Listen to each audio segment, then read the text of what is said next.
Di Indonesia ini ada loh satu legenda yang saking kuatnya, aturannya itu masih ditaati sampai sekarang. Ini cerita soal kekuatan, tragedi, dan juga lautan. Coba deh kalian bayangin, lagi liburan di pesisir selatan Jawa, ya kan? Katakanlah di Pelabuhan Ratu. Pemandangannya, wah keren banget. Ombaknya besar, tapi ada satu aturan gak tertulis yang kayaknya semua orang tahu. Jangan sekali-kali pakai baju warna hijau. Dan ini bukan sekedar saran loh, ini larangan yang berakar kuat banget. Penasaran kenapa? Karena warna hijau itu katanya warnanya sang penguasa laut.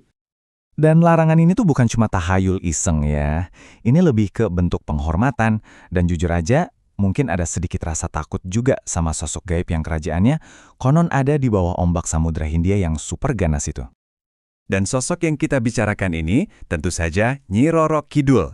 Namanya pasti udah nggak asing lagi di telinga kalian kan? Tapi percaya deh, ceritanya itu jauh lebih dalam dan kompleks dari yang mungkin kita bayangin. Jadi penting buat dicatat ya, beliau ini bukan sekedar hantu atau jin biasa, bukan. Dalam kepercayaan Jawa, beliau itu seorang ratu, punya kerajaan sendiri di bawah laut sana. Dan kekuatannya? Ya, bayangin aja kekuatan samudra itu sendiri. Indah, memikat, tapi di saat yang sama bisa sangat menghancurkan. Tapi nih yang bikin ceritanya makin menarik, Ratu Laut yang begitu dihormati dan ditakuti ini ternyata nggak lahir sebagai makhluk gaib.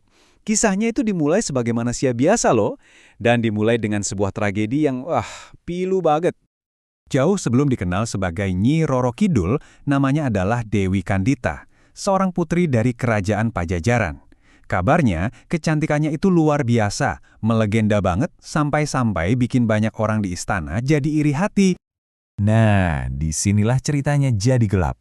Versinya sih ada beberapa, tapi intinya satu, penderitaan. Ada yang bilang ibu tirinya karena cemburu ngirim guna-guna sampai Dewi Kandita kena penyakit kulit yang parah. Versi lain cerita, dia dikutuk karena nolak lamaran Pangeran Sakti. Akhirnya karena diusir dari istana dan udah putus asa, dia nekat melompat ke Laut Selatan. Ajaibnya, laut justru menyembuhkan dia dan mengubahnya jadi sosok abadi. Sosok yang kita kenal sekarang. Kekuasaan Nyi Roro Kidul ini nggak cuma sebatas di pinggir pantai aja loh. Pengaruhnya itu meresap jauh, sampai ke jantung kekuasaan tanah Jawa, menembus dinding-dinding keraton. Nah ini nih bagian yang super penting. Buat Raja-Raja Mataram, entah itu dari Kesultanan Yogyakarta atau Kasunanan Surakarta, Nyi Roro Kidul itu bukan dongeng. Sama sekali bukan. Beliau dianggap sebagai permaisuri spiritual mereka. Jadi, para sultan dan sunan itu punya ritual khusus untuk berkomunikasi sama beliau. Minta perlindungan buat kerajaan, dan yang paling penting, minta restu ilahi. Kenapa? Karena dengan jadi pasangan Ratu Laut Selatan, kekuasaan mereka jadi sah, jadi legitimate di mata rakyat. Dan jangan salah, hubungan dengan keraton ini bukan cuma cerita zaman dulu. Legenda ini tuh masih hidup banget. Buktinya, ada. Dan bisa kita lihat, bahkan kita rasakan sampai sekarang. 308. Ini bukan sekedar angka biasa, ini nomor kamar di sebuah hotel di Pelabuhan Ratu. Kamar yang selamanya nggak akan pernah bisa kamu sewa. Kenapa coba? Simple, karena kamar ini udah ada penghuninya.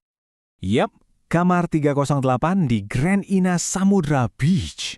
Ini bukan kamar biasa, ini sebuah persembahan. Semua dekorasinya serba hijau, warna favorit sang ratu.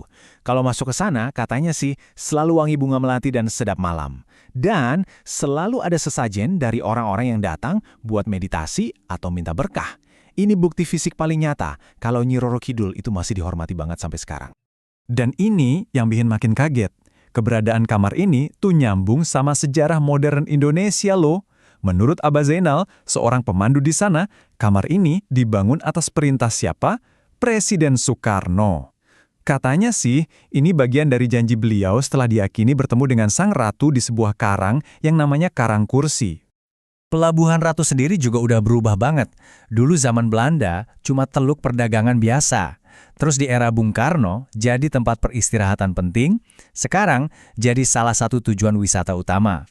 Tapi yang bikin tempat ini spesial bukan cuma pantainya, tapi perpaduan antara alamnya yang indah sama legenda Nyi Roro Kidul yang kayaknya hidup di setiap sudutnya. Oke, sekarang kita masuk ke bagian yang sering banget bikin orang bingung. Ada satu detail kunci nih, yang kalau kita paham, bakal ngebuka seluruh misteri dari mitologi ini. Siap? Ini dia pertanyaannya, Nyi Roro Kidul dan Kanjeng Ratu Kidul itu orang yang sama bukan sih? Soalnya kan banyak banget yang pakai dua nama ini gantian. Seolah-olah ya sama aja, tapi bener nggak ya kayak gitu? Jawabannya, ternyata beda. Mereka itu dua sosok yang berbeda. Jadi gini, Kanjeng Ratu Kidul itu dianggap sebagai roh suci, semacam dewi dari kahayangan. Sifatnya agung, bijaksana.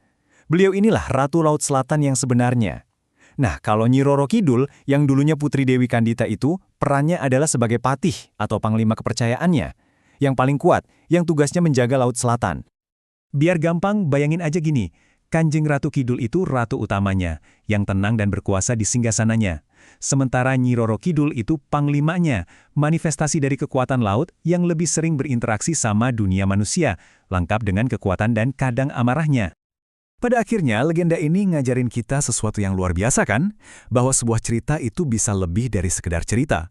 Dia bisa jadi aturan yang ditaati, jadi bagian dari sejarah politik, bahkan jadi sebuah kamar hotel. Nah, ini ninggalin kita dengan satu pertanyaan besar buat dipikirin. Apa artinya buat sebuah budaya saat mitosnya bukan cuma jadi dongeng pengantar tidur, tapi masih aktif ngebentuk dunia nyata sampai hari ini?